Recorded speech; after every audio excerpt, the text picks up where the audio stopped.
Hello everyone, my name is Tess Miller. I'm a personal coach with Wings Unfolded. That's my company name.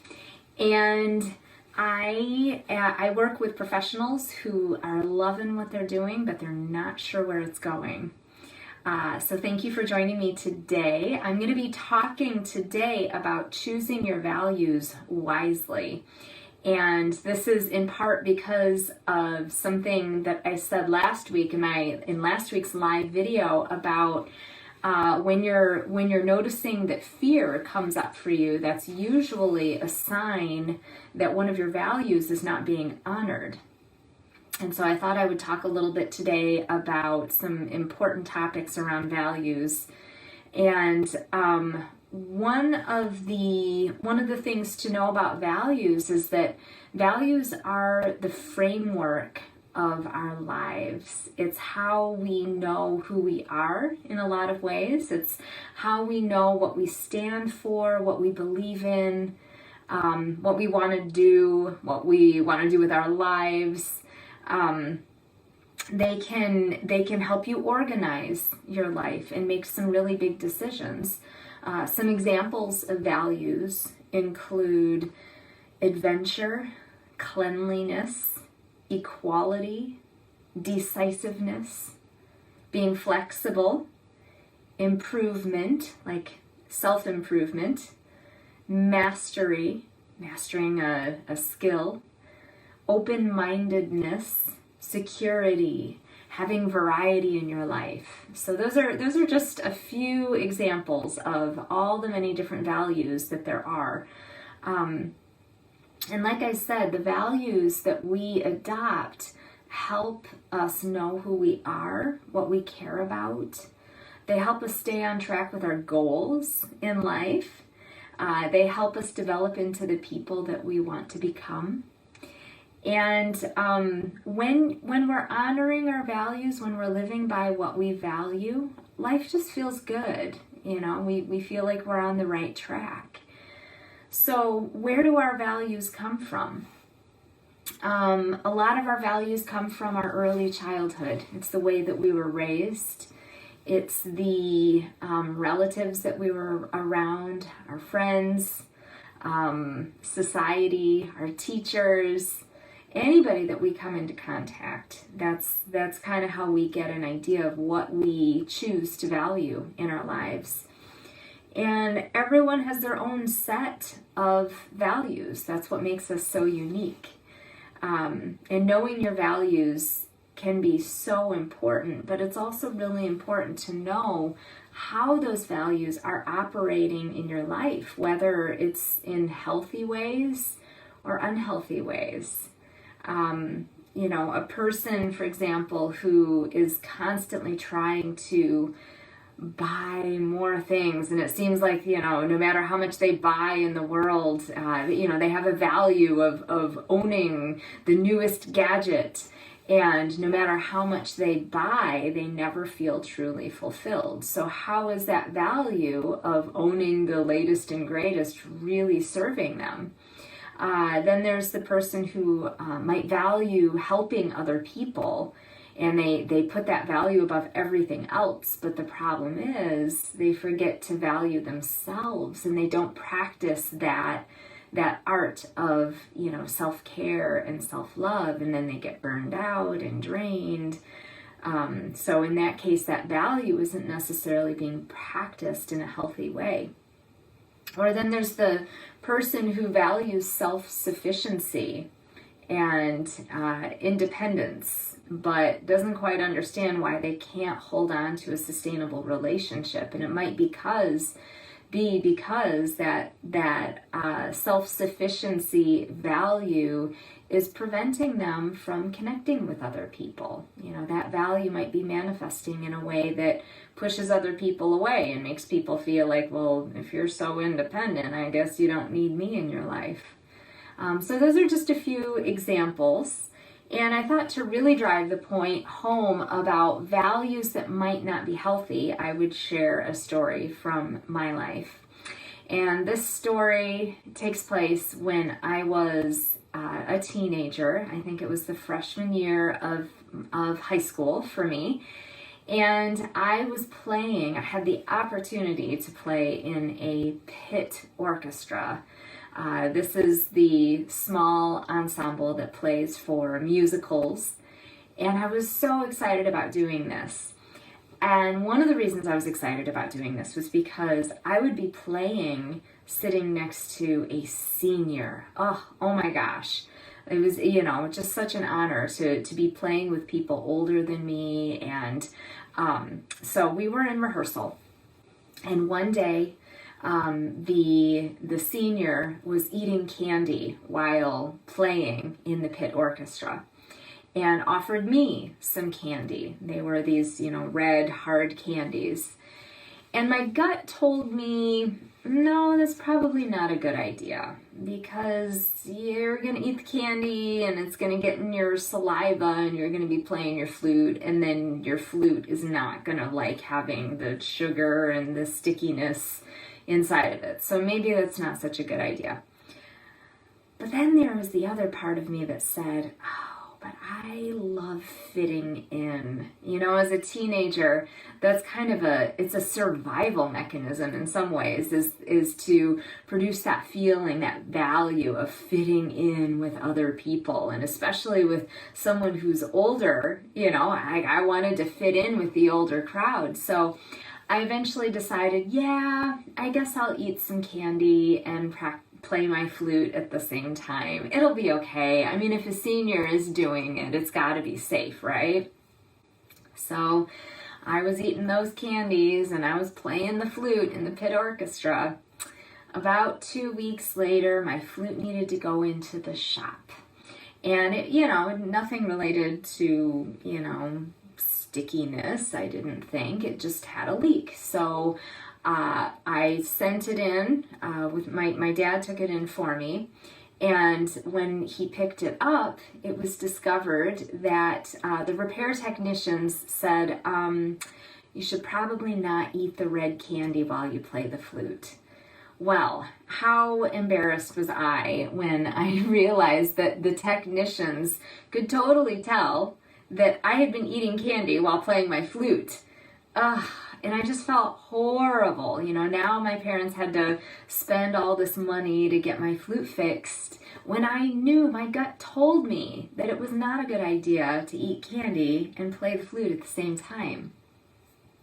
So that was an example of how one of the times that I can remember. There were so many of them as a teenager when I was trying to uphold a value that wasn't necessarily the best for me, only to discover that in the long term, this value is really, really no good, and maybe there's another value that I could choose instead. The upshot of that story is that I did learn from my mistake, and I now have a funny anecdote to tell my students to really encourage them not to eat candy while they play their flutes. And, I'll also, fortunately, I've always been interested in personal development, and I can see this experience as such a great teachable moment for me. So I'm thankful for that. So how can we know whether or not our values are manifesting in healthy ways? Well, first of all, you got to know what your values are. And I want to invite you all to go to my website and find my resource, my free resource that I have for you that is designed to help you find your core values. It's a core value exercise.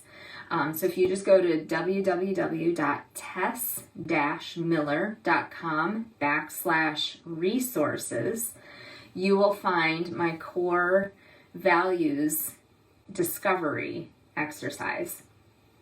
And then once you go through that exercise, you can choose 5 to 10 of your top values. And then once you have your values in front of you, you can sit down with each one of them and ask some questions to really see, Okay, I think we're back.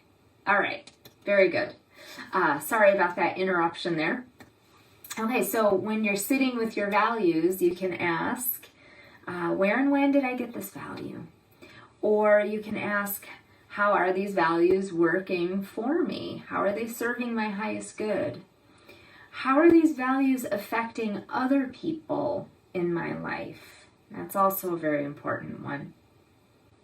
What are the things that I do in my life that honor this value? How easy or difficult is it for me to honor the value? You can even scale it on a 1 to 10 scale. In what ways do my values hold me back or push me forward? And how does this value make me feel about myself? This one is pretty important too, because it's important to know whether or not your heart and your head are in alignment with each other. When your heart and your head are in alignment, then you know that that value truly is working for you. But if we're only coming at it from our heads, it's really hard to know whether or not your heart is in it too.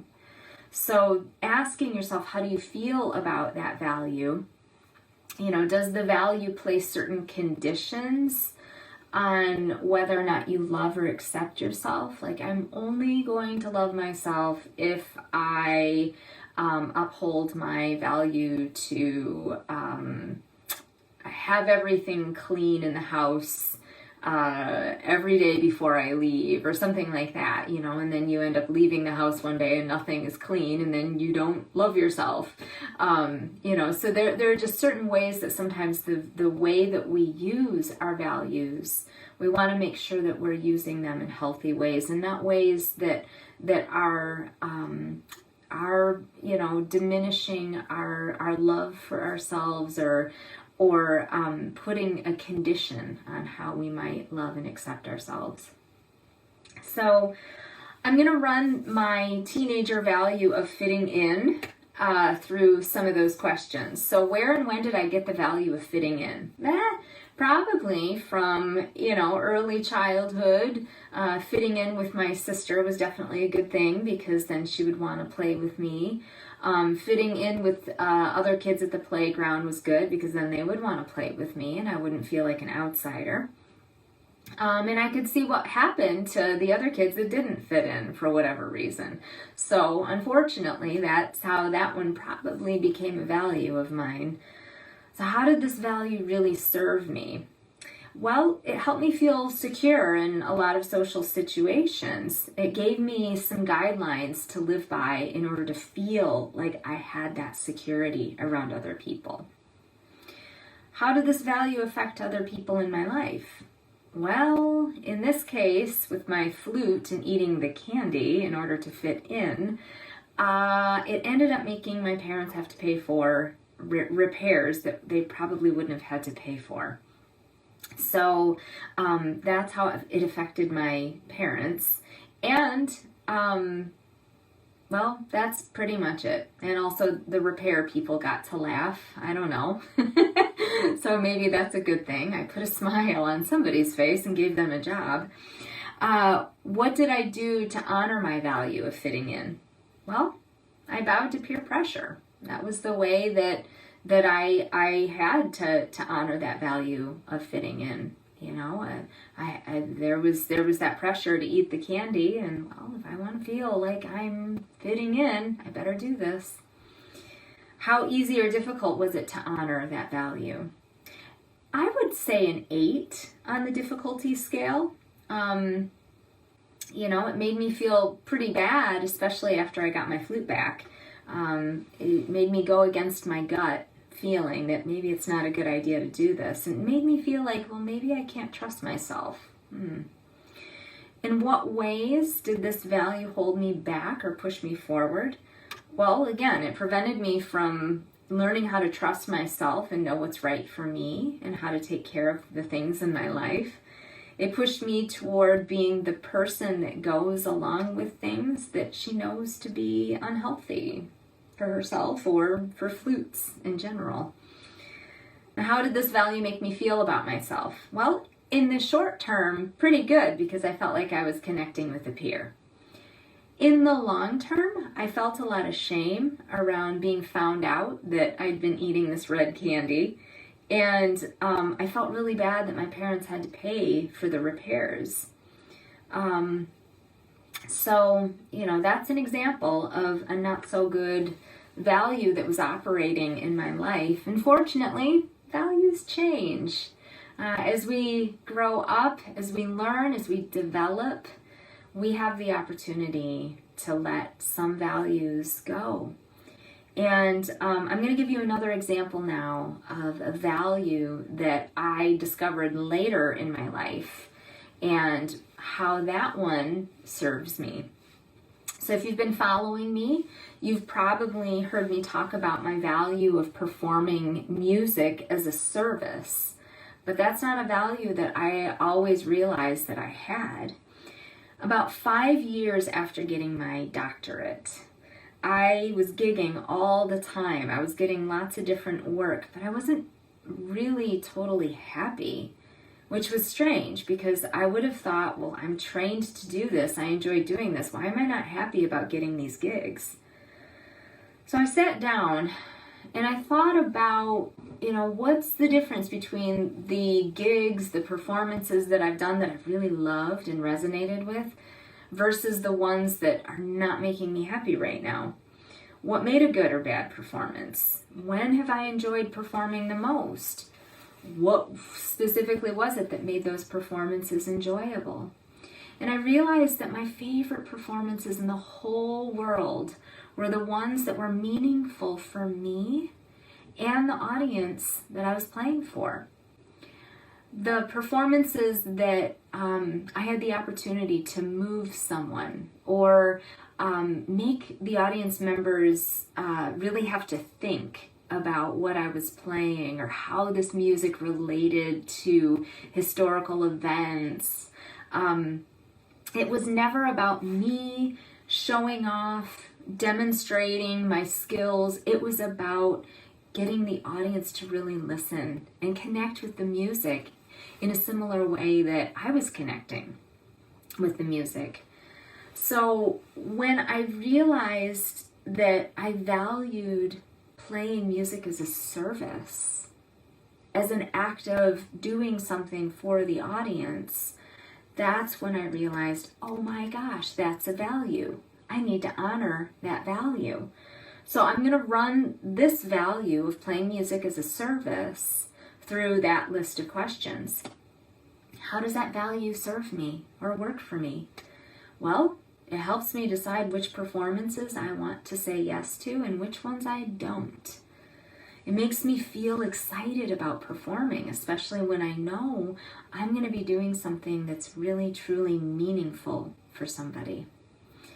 How is this value affecting the people in my life? Well, hopefully it means that they're enjoying the performances that I do. Or hopefully it means that I'm making them feel better in some way or helping them experience an emotion that maybe needed to come to the surface. What are the things that I do in my life to honor this value? Well, when not in a pandemic, I get to play at a hospital 3 days a week. And that really helps me engage with the music making process as a service. And, I also tend to choose the performances that allow me the flexibility to choose the pieces that I want to perform so that I can create the meaning and the intentionality of what I'm performing for the audience. How easy or difficult is it for me to honor this value?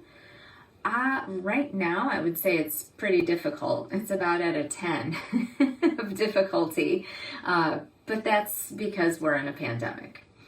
Normally, it's very easy. It's a 1 in terms of difficulty. I just have to hop in my car and go to the hospital and play for patients.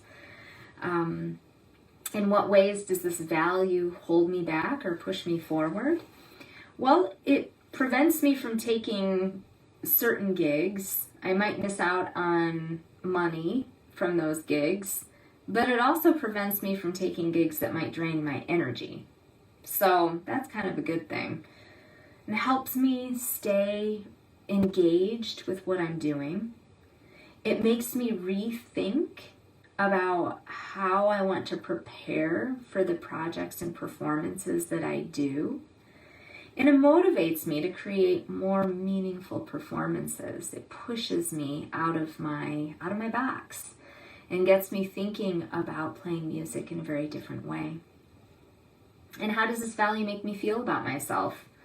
Well, I feel really good about myself when I'm at the hospital, when patients say things like, "Oh my gosh, you made me feel so much better," or "I haven't heard that song in years. You just brought up so many happy memories for me."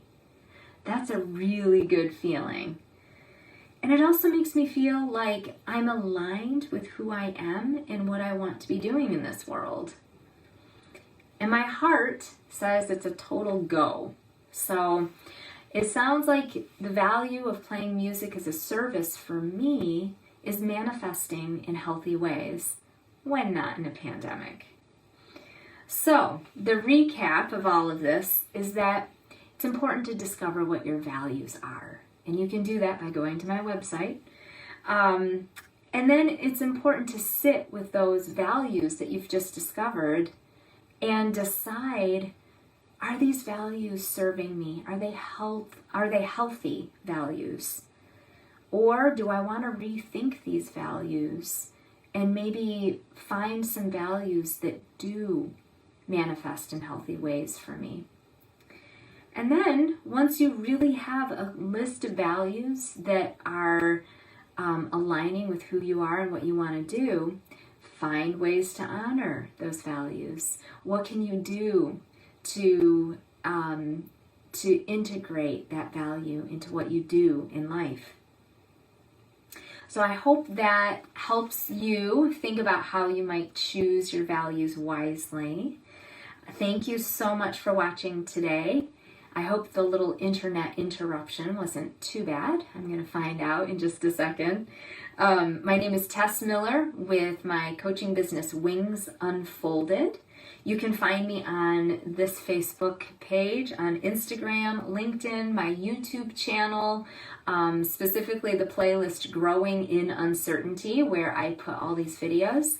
And on my website, you can find these videos and so many other resources. I'm constantly updating that under the Nest. The Nest is where you can go to sit with a lot of these ideas and these things to help you create your best life. So thank you again for watching, and take care.